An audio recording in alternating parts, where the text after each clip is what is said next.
Okay, so we have the first episode, the first live episode of My Career Story. And as I've mentioned previously, we've brought back one of our guests from the very first season. We've got Dr. Polly McGee with me. Hello.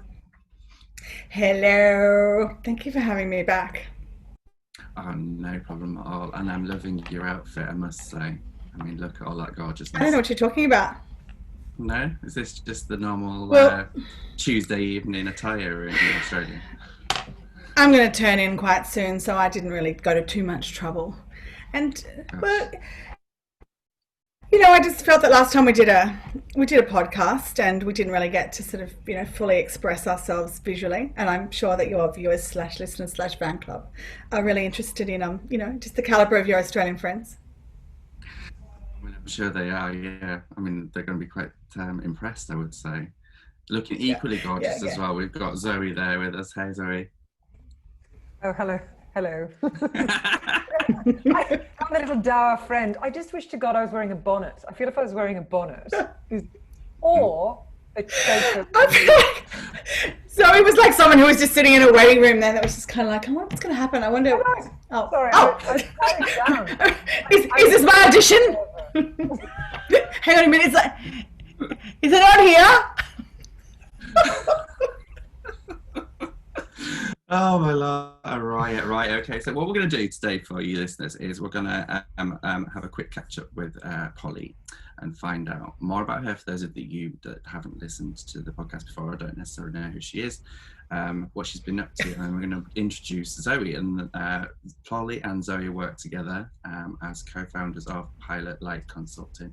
So they're going to give you some of their wisdom today. So Polly, so for those people that don't know about you, give us a summary.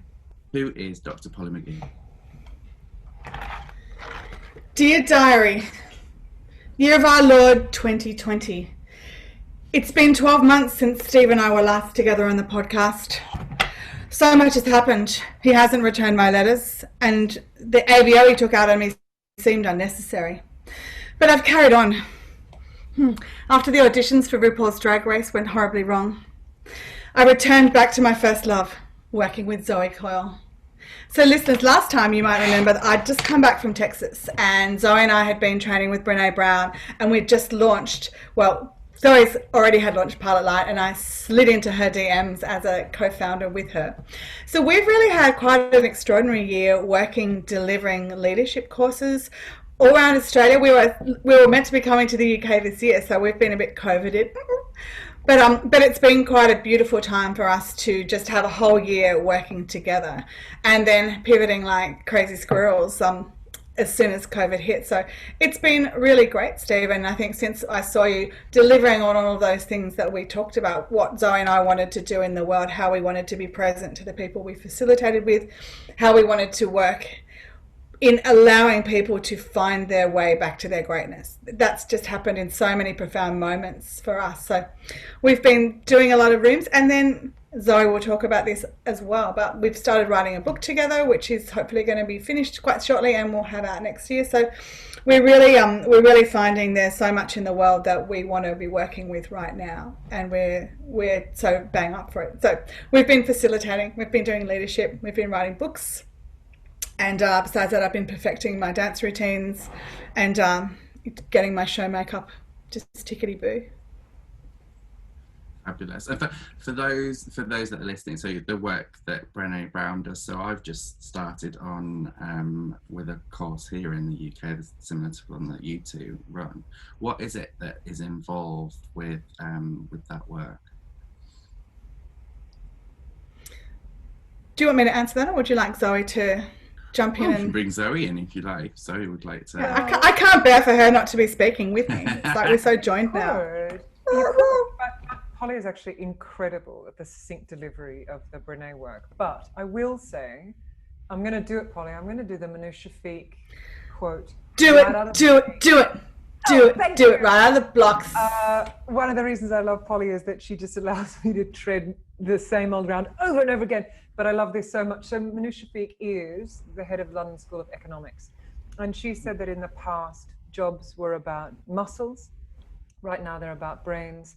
And in the future, they'll be about hearts. And all the modalities that Polly and I work in, we believe that. And it's not blind optimism, is it, Paul? I mean, we're seeing this transition as the workplace and indeed across society, that old story of white male privilege is disintegrating and coming loose very slowly. What's rising up is really fascinating and beautiful and heart-centric. So for us, we were both with Brene in Texas, which was full on and very hot, and there was some serious hair there, wasn't there, Polly?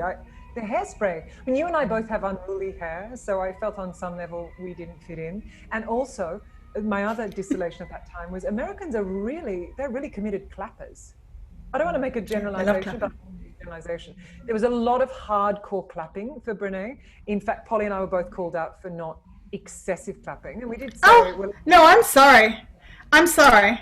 This is classic projection, because one of us might have been standing on their chair, clapping like till their hands were bleeding stumps, and the other one of us might have been sitting there going, Australians don't clap. What are you talking about? We don't clap. We don't clap. In my best Tony Robbins hand clap. So if you want to play out your mummy daddy dramas about clapping on me, I accept that because I love you. But you know, I just wanted you to be in the team. But you're absolutely right. I've completely fabricated that. Yeah. I was the lone person in the room, Steve, and I blame my British heritage, who was just totally on a limb here. I'm going to go on a limb. I just clapped at the appropriate moments as opposed to the entire time. And it was hard to hear with those white gloves you were wearing as well. Yeah, it was very British. And I was so busy eating cucumber sandwiches.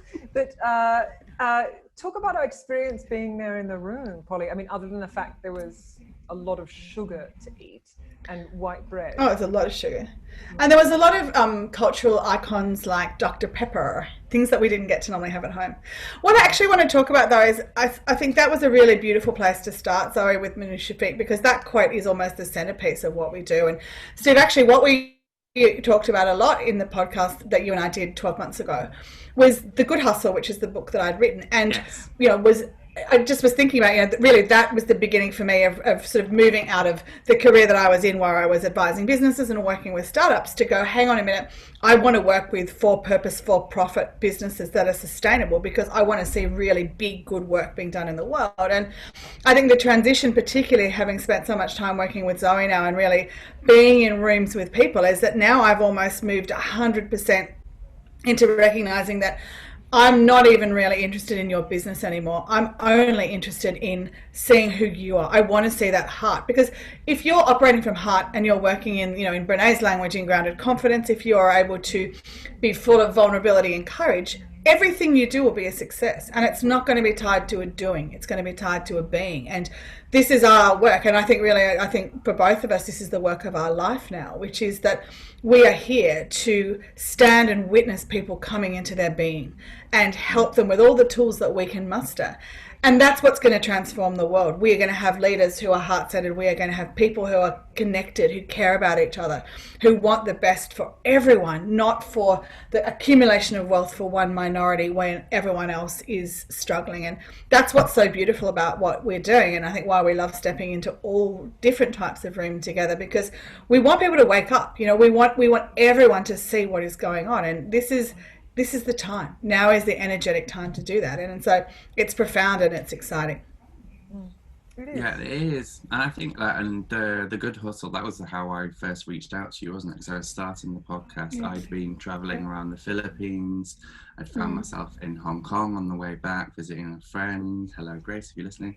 And I was reading The Good Hustle. I remember sitting in a restaurant, stuffing my face full of food. Those Hollywood proof. And there's a photo somewhere on my Instagram. I just scroll back through of the. Yeah, totally. I know that photo in my mind. Yeah. I was like, I'm going to reach out to her and see, because I'd heard you on Kathy Cabrina's podcast, and I thought she sounds amazing, and I'd really got a lot out of the book, because at that point I'd left my corporate career behind. And I was very lost and didn't really know what I wanted to do. I knew that I was enjoying the work I was doing, but I wasn't convinced that the way I was doing it and the way it was being executed was either the right way it should be done, or that it was going to actually make me happy. And I think that's one of the things I drew from The Good Hustle and from the work that I've seen so far through the YouTube videos that you both post, for the work that you're doing, that to be happy in your work is incredibly important. And I feel like at the moment, whilst we've got this pause button hanging over the world, that everybody is having to contemplate in the same way that I did 2 years ago. Well, you're nodding there, Zoe. What would you add to that? Well, Polly and I absolutely love the person, whoever they were, who said COVID was, we've all been sent to our rooms for a jolly good think. And look, for us too, I mean, I want to say, before I launch into response of that, and I'll speak in an I statement, I've been very privileged through the COVID experience. You know, I'm not living in a one-bedroom house with my 4 children, or one-bedroom apartment with my children, and I'm not going to lose my house. But and I haven't had COVID, and no one I love in the immediate proximity has died. So I want to talk about differing degrees of suffering.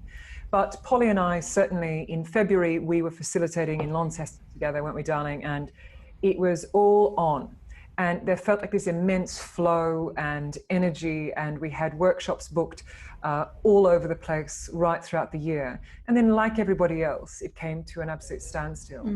And it's shocking, isn't it? It's shocking, that reassessment and that separation out of being the human doing that we refer to a human being, and coming back to stillness and the inescapable I. Polly and I, it was interesting because, so to speak of our experience, there were various iterations, but Polly is beautiful at staying present and staying calm. So, I mean, our most eloquent response to COVID and our work was making Pilot Light Unpacked, which was not for money, was not to sort of promulgate our brand. It was because we missed being with each other. We missed talking about ideas. We missed the people that come into our facilitation rooms. And it felt like a really wholehearted, clean, clear way to re-engage with that. And it's just such an interesting reiteration for me that actually everything I've ever done in my life that is about that old-fashioned binary of success has never flourished. And Pilot Light Unpacked has been a great gift to me, really beautiful. And then from that has come our book Awake, which arrived to both of us as a vision, didn't it, Polly? Separately on the same weekend. And now we're writing this book, and the flow is beautiful, and we're creating workshops around that. So for us, it's been, similarly to everyone, a process of readaptation, pausing, taking breath.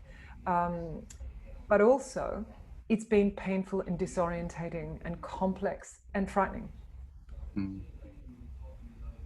how have you personally coped with that? Me or Polly? Oh, both of you, but yeah.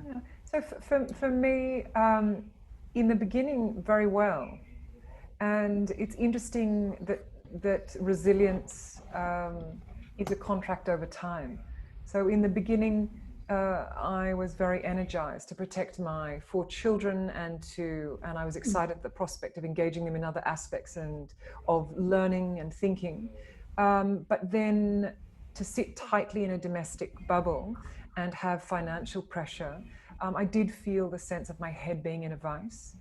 And so subsequently, when we were talking earlier, Steve, so at the moment I'm not reading the news, because what's readily accessible for me is freaking out and going into righteous outrage. And that heat, that intensity doesn't serve myself or my family or my work.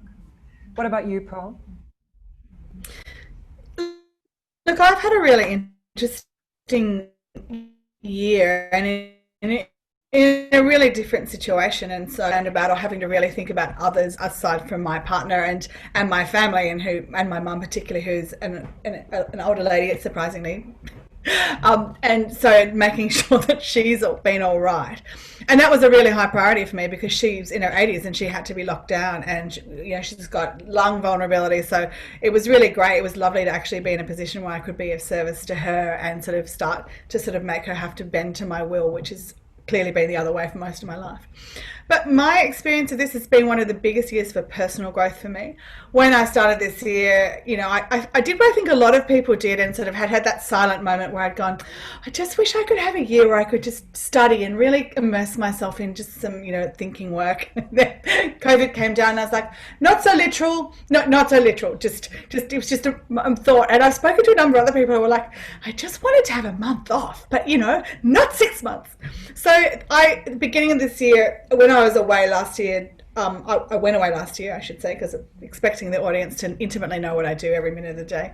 I went away last year and did a breathwork retreat, which fundamentally just changed my whole life in the most profound way. And I had a lot of really sort of interesting downloads that happened. I had a lot of sort of realizations while I was there.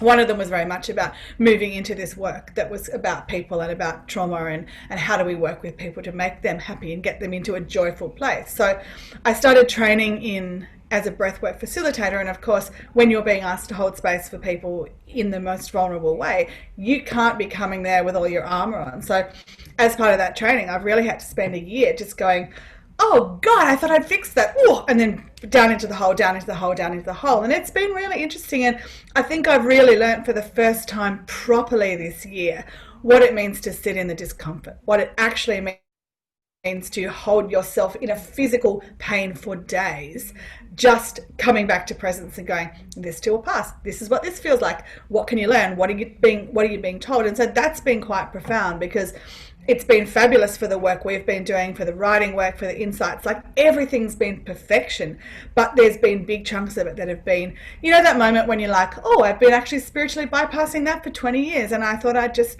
fixed it. But so it's been really raw, and it's been quite humbling, and it's been quite shameful at times, and beautiful and magic other times. And then I've just done a lot of day drinking of cocktails and baking with friends, and all the fun stuff that happened in early COVID, where the world was just ending and we were just, you know, it was just that sense of playfulness where you're a child again and there's no rules and there's no times and you can go to bed whenever you want. And it's like, it was just really, I love chaos and I operate really well in it. So for me, that part of it's been absolutely super. What's happening next? No one knows. Yeah, I'm in my element. But I'm so grateful for the time I've had to meditate and to write and to do the work. You know, and Zoe and I say this all the time when we're facilitating. We never position ourselves as, you know, as people who know more. We are really just, we have the grace to stand in front of people and hold space for them. You know, we're doing the work while we're doing the work. And both of us learn every single time we facilitate it, no matter where it is, online or in a room.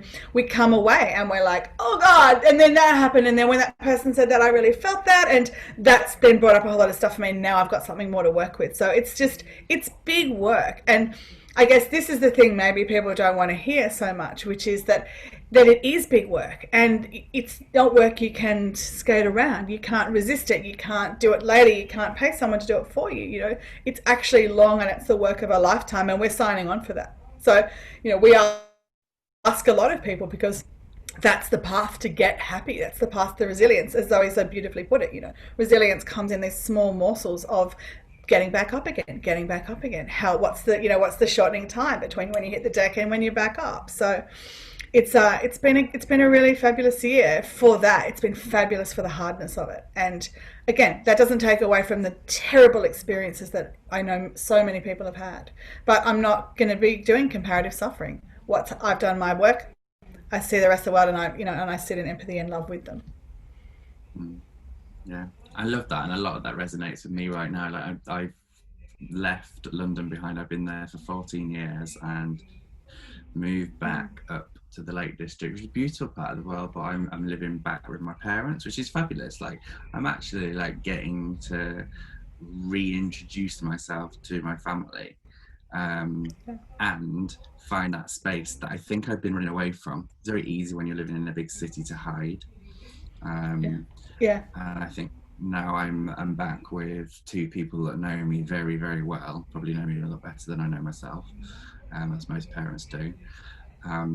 I'm actually giving myself that space, and I'm not beating myself up when there's stretches. There's been like 2 weeks where I've kind of had dribs and drabs of work, but I haven't been had to work. So I've just given myself that permission to go and walk the dog, sit down and read a book, watch a movie in the middle of the day. And in a way as well, coming back here is probably going to, I look at it and I go, is this actually what I need to do anyway? Because if I was feeling lost and stuff, did I need to rediscover who I was? And that's probably where I grew up. So. And that's where the source of all pain comes from. You know, the family of origin is really where all of the stuff that we love about ourselves and the stuff that we don't love. So I think that this is an incredible opportunity. As you say, it's like you're having a new relationship. You're going to see new things about yourself. You're going to see new things about your parents. And what a gift this time will be to look back on when you've really just got to spend time, not just dropping it out as an adult with all of the armor and all of that. Look at me, I'm a proper formed child. You know, we tend to not do what you're doing with your parents. So it's just what a gift. And how fabulous is it going to be at the end of it? But it's hard. It's so vulnerable. You do all this work, you have a life, you've got an identity, and suddenly it's nothing. And that's the breadcrumb trail, right? That all of that stuff is nothing. We don't have any of that. All we have are things that we're grasping at the chimera of life. All we've got is who are we when we aren't the branding man, when we aren't Polly, the writer, when we aren't Zoe, the actress and performer and Australia's sweetheart and tap dancer of the century and incredible, you know, author. But, you know, and it comes down to we're none of those things. So we get back to who are we? That's the hard part. I think part for me that was very confronting is to be given the opportunity for us all to assess how we behave as a species when we're terrified. And I think there's an invitation there to do better. And I do have faith and I have hope that we can learn from this. But you know, to see people wrestling each other to the ground over lavatory paper. I mean, I think this is connected, Paul, to what we do in our rooms, the invitation to come back towards kindness and compassion, and that in that behavior to separate yourself out, the primary person that you damage is yourself. So for me, in the vulnerability of the not knowing, and I don't thrive in chaos like Polly, it's probably one of the other reasons that I adore her so much, is because she lives so wildly and gloriously free on the other side of the bridge while I'm clutched on this side. But it's that invitation of what would it look like to stand more together and to be vulnerable in that and to take care of each other. And I know it sounds like a trope and it sounds twee, but it truly isn't what we're seeing in our rooms. What we're seeing is people cleaving, thirsty, gasping for connection and meaning and truth, and a counterpoint to the toxicity of social media and distraction and disenfranchisement and isolation. And that gives me hope. And then I see the young people of today who Polly and I are just super pumped about, and how politically savvy they are and activated, and their outrage about the environment and about Black Lives Matter. And I hope, because we're riding a wave now, aren't we? And we don't really know where it's going to crash.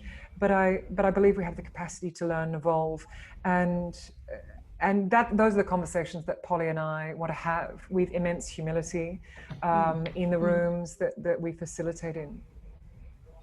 I think that piece around young people is just really important as well, particularly around the work that I do. It's kind of, there's been some stats that have come out this morning here in the UK about the hundreds of thousands of young people that have already been affected by COVID, and you're right, they have this amazing fire within them, but we're almost, for want of a better expression from amongst friends, kind of pissing all over that fire in a way, by not giving them the opportunities. I've seen like huge numbers of graduate, apprenticeship, work experience vacancies just pulled from under their feet. We've had our exam fiasco where we've just said to young people, you've got potential, but there's a lid on it, so just stay down there. Like, our algorithm knows exactly what you are capable of, which is just absolutely crazy.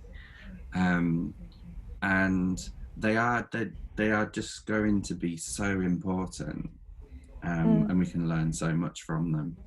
But I agree. Don't know whether we take the time to.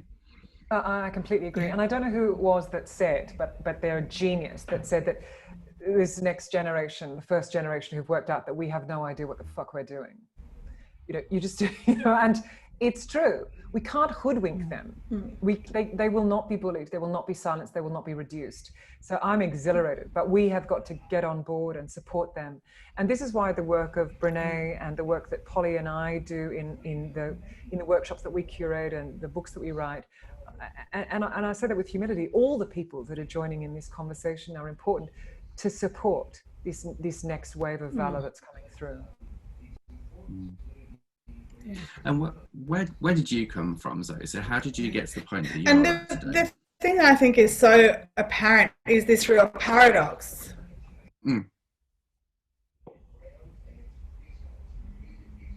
Go ahead, Paul. She froze We're on the other side of the world. That's what's happened. Yeah, that really did. You were saying, but you used the word paradox, and that always makes me excited. Let's go back to paradox. Well, what I wanted to say, but I do want Zoe to be able to really tell all about her, because she's missed out so far on the podcast of her brilliant career, and it's amazing.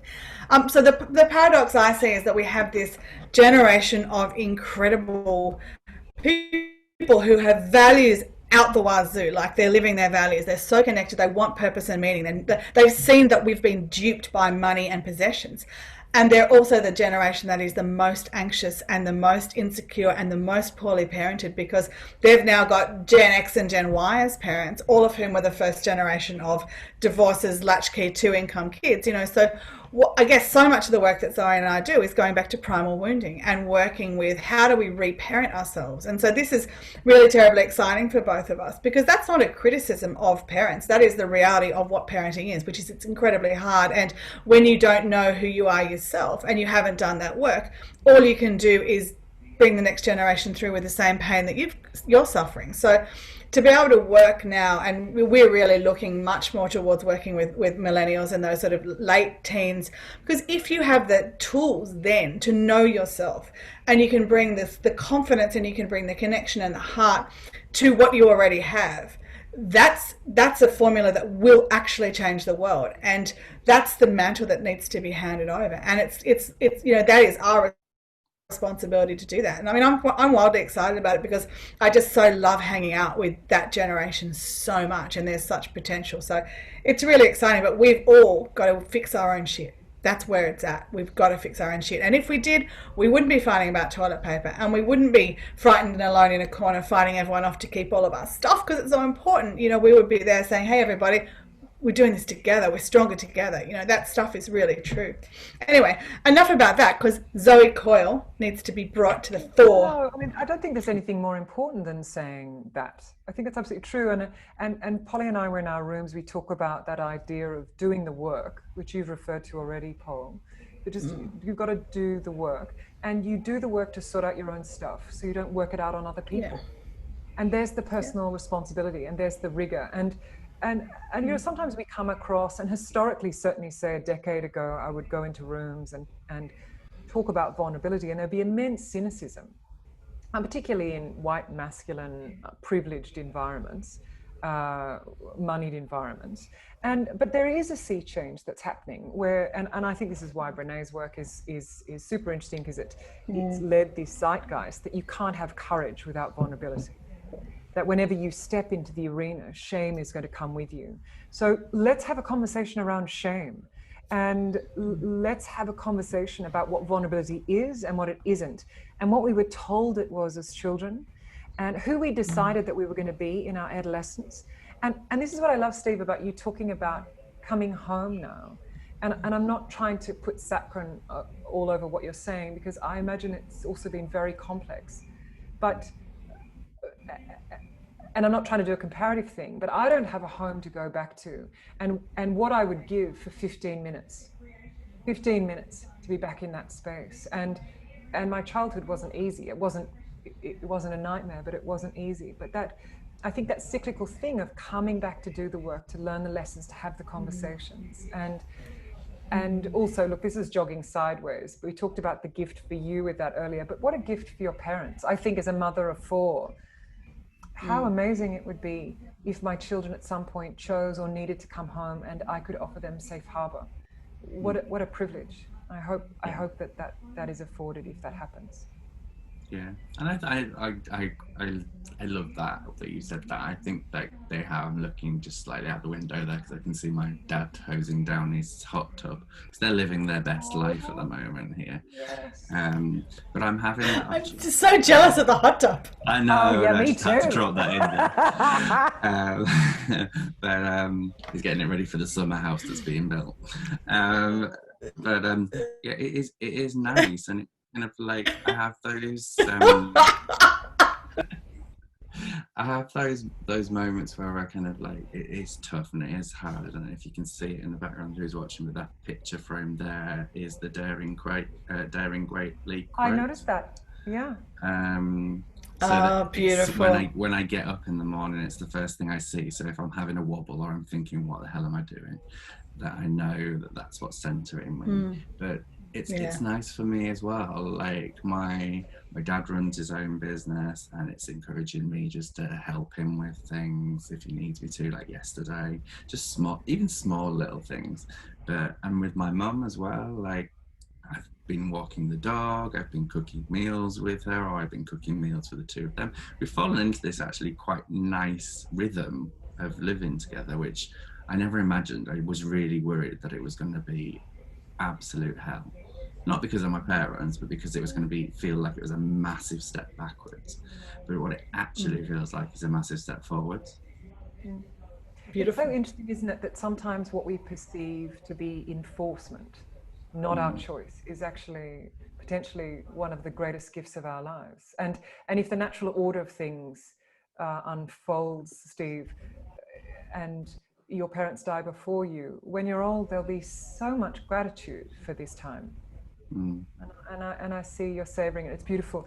Polly and I, with the book that we're writing, we just finished a chapter on empathy, and Paul and I talk a lot about Kubler-Ross, who talked about the stages of dying and grief.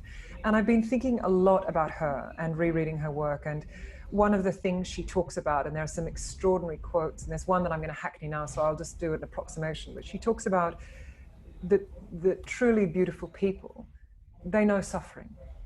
And beautiful people are not born, they're made. And they're made in the fires of loss and disappointment and hurt and grief. And they find their way back into their feet and they learn the lessons. And that's where, Polly really invited me in our rooms. We'd both been facilitating a long time separately before we came together. And in the beginning, she still does, it was so beautiful, she would say to our groups, we accept you as you are. We love you as you are. And I remember right at the beginning, I was a little bit confronted because I don't know that I can do that. I don't know that I can. And then there was just this amazing, this is the great thing about having glorious pilot lights like Polly in your life.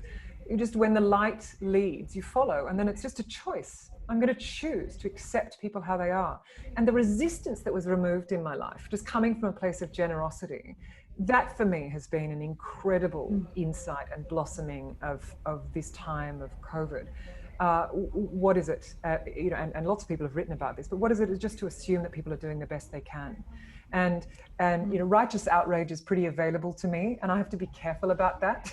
and why have I historically chosen to go to that place? But actually just to sit in softness and generosity has afforded me much more spaciousness internally and a quietude which I see the first inklings of a kind of wisdom of aging. I think the Irish write about this a lot. It feels ancient wisdom that I'm just in my 40s, just stepping into. But I mean that with no hubris. I've got my floaties on both arms, and I'm just in the shallow end. So I'm not saying, I get it. I'm just saying I can smell it on the breeze, and I'm excited. There is a really nice piece about excitement about the future with this as well. With everything that's going on, if you can get into that mindset, there are a lot of people that I think potentially still stuck in a fixed mindset or even sadly I see quite a lot of, or interpret it as victim mindsets of this is being done to me. Polly, when you talk what about advice would you when you give? talk about binary, oh sorry Stephen, sorry to interrupt you. Polly has a really interesting, eloquent thoughts around the binary, what's good and bad. Will you speak to that now? Yeah, and I was listening to a piece today on victim Steve as well, which is so interesting that, and I think the quote from that was that there is no payoff ever for taking the victim position, and it's basically a booby prize, because the pain that comes with always being out of your own control is just too much. And with the idea was that we can take 100% responsibility for what we are doing now. So whatever happened that might position us in a victim position, that's not to say it didn't happen. It's not to say it wasn't incredibly painful, and it's not to say that it hasn't caused immense suffering. What's to say is that we can choose to not live in that suffering, and we can choose to not make that the centerpiece of our life, which I think is really empowering. And it's a super empowering thing to not let that hold you in thrall forever. But that actually sits in that idea of binary, because if you have a victim, you must have a perpetrator. And if you're in a victim and perpetrator dance, you are locked into that dance forever.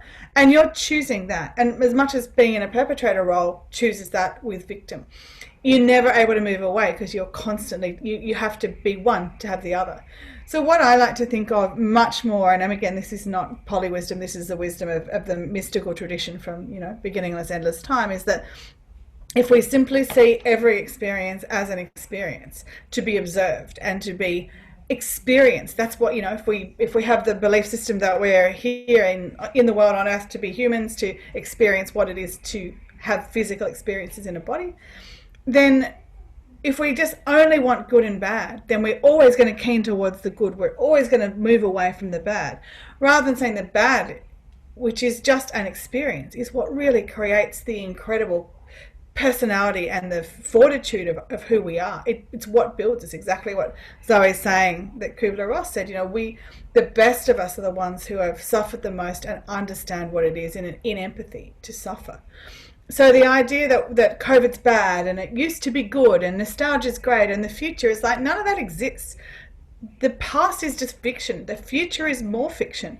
All we can do is what have we got right in front of us. And, what is the real gift of this time is that we can't plan. We are only able to really kind of go, well, what am I doing today? Maybe I'm watching a movie. Maybe I'm in the hot tub.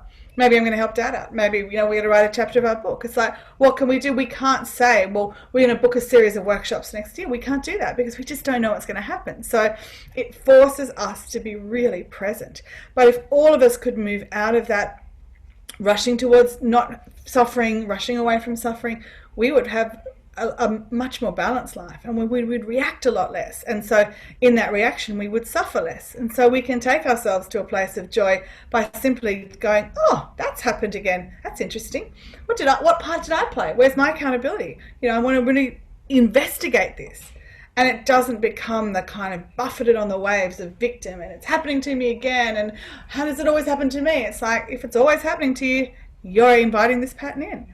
Take some responsibility. It's really interesting, and it's certainly something that I find really regulates everything. It makes everything so much smoother and so much calmer, which is why then when chaos is happening, when we're in chaos, everything and anything can happen. It's really exciting. When we're in linear Aristotelian rational logical thinking, which is how our legal system's built, our banking system's built, how our education's built, everything follows. It's a very masculine, it's a very patrilineal world. Everything has to follow in an order, and if that order is even mildly disrupted, then everyone just completely freaks out. Whereas if you get to the next level and you're looking at the sort of the physics of that, it's really exciting because there are endless and infinite opportunities. And I choose to live in a world where infinite opportunities are just a curiosity to be investigated, not, oh God, it's the end of the world, everything's cancelled, It reminds me of that beautiful Buddhist saying, relax, everything's out of control. Yeah, totally. 100% is. Right here, right now. It's out of control on the Steve Keith broadcast. Bring it, Steve. Love it. Oh, fabulous. I'm just looking at the clock. I'm mindful of time. Are you two ladies okay for time? Because I know we had. Well, it's really scratching up against my bedtime because Nana likes to get plenty of beauty sleep. Obviously, get a lot. Time for one more question, perhaps. One more question. The question I'm going to ask you is the question that you've already answered before, Polly, but feel free to offer another answer to it. But that I always ask every single guest is the advice that you would give people when they're looking at their careers, from your own experience or what you find from the people that you've worked with works best. Not that there is a one size fits all, but what's your gem? Go, Zoe.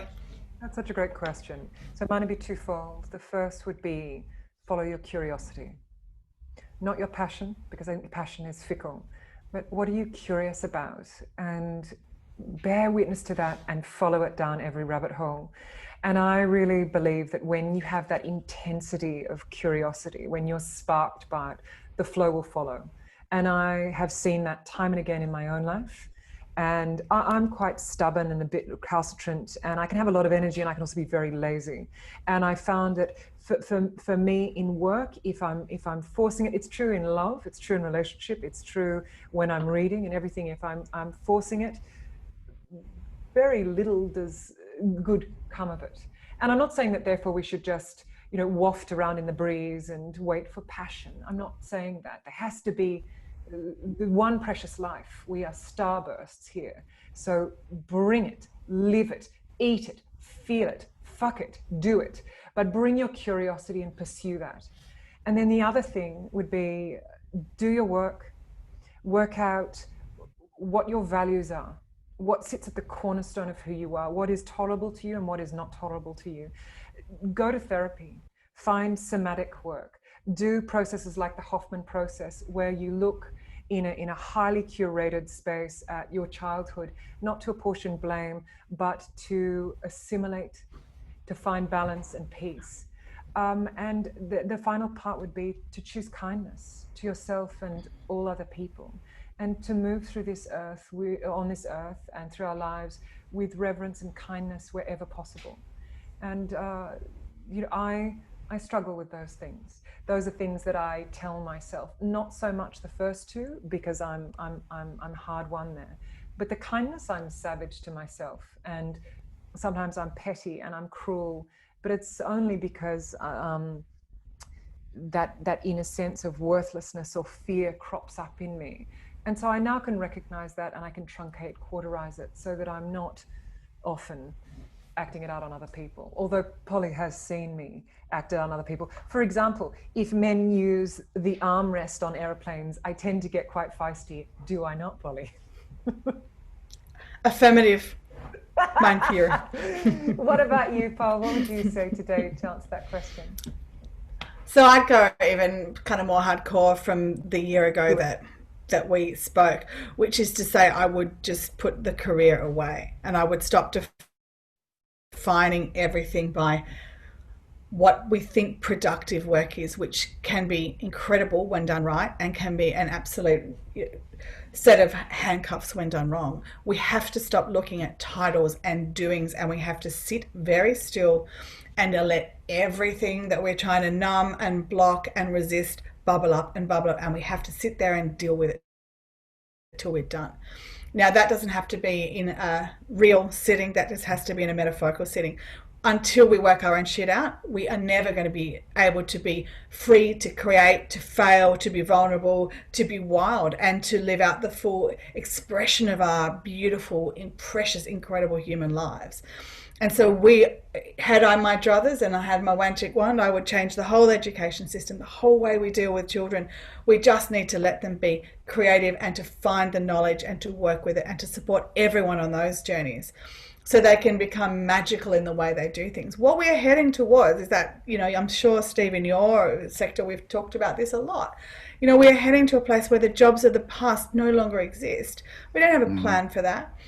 And we don't encourage the wild creativity that we need to. If we're creative and we're vulnerable and we're kind and connected, we will have great lives. And we can stop talking about what our salary is going to be and how many houses we're going to own and all the possessions. We just have to find a way back to our humanity. Everything else just falls into place. We surrender and stop controlling all that shit if we just let it all happen. you know, there's never a, oh, I wish I had done, but I look at the way I approach things now, and it's just getting more wild and more hardcore.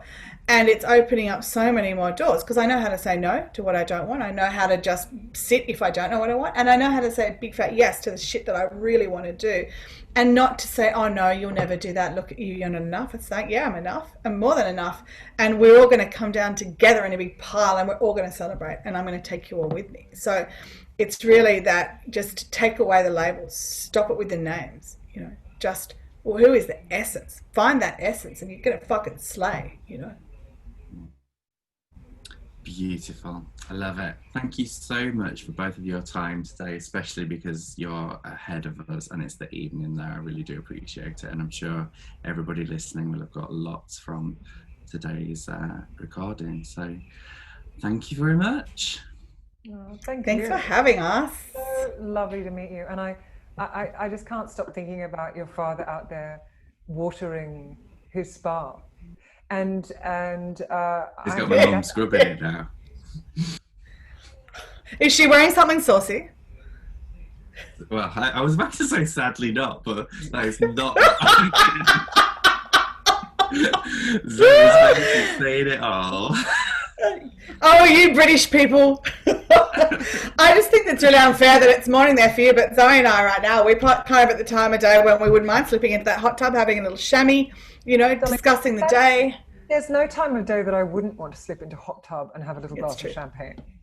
I feel like that would be living my best life. I'm actually just looking forward to a point, not that I'm, but you know that adage, which I think about a lot, that aging is a privilege denied to many. I love that. Aging is a privilege denied to many, and every grey hair, every birthday we should celebrate. And I really hope I make it to old age, because I think I'm just going to slop around drunk. There's going to be champagne for breakfast. There's going to be a lot of books, a lot of Dachshunds, and there will be a spa bath and the Lake District. So I think you've got there first, Steve. We're ahead in time, but I think you're ahead in vision. Excellent, cool. I look forward to it. So we'll see you in 24 hours and keep that spa scrubbed. Woo! Will do. Awesome. Thank you, ladies. Goodbye, dear man. Thank Bye, you. Bye-bye. Bye-bye. Bye.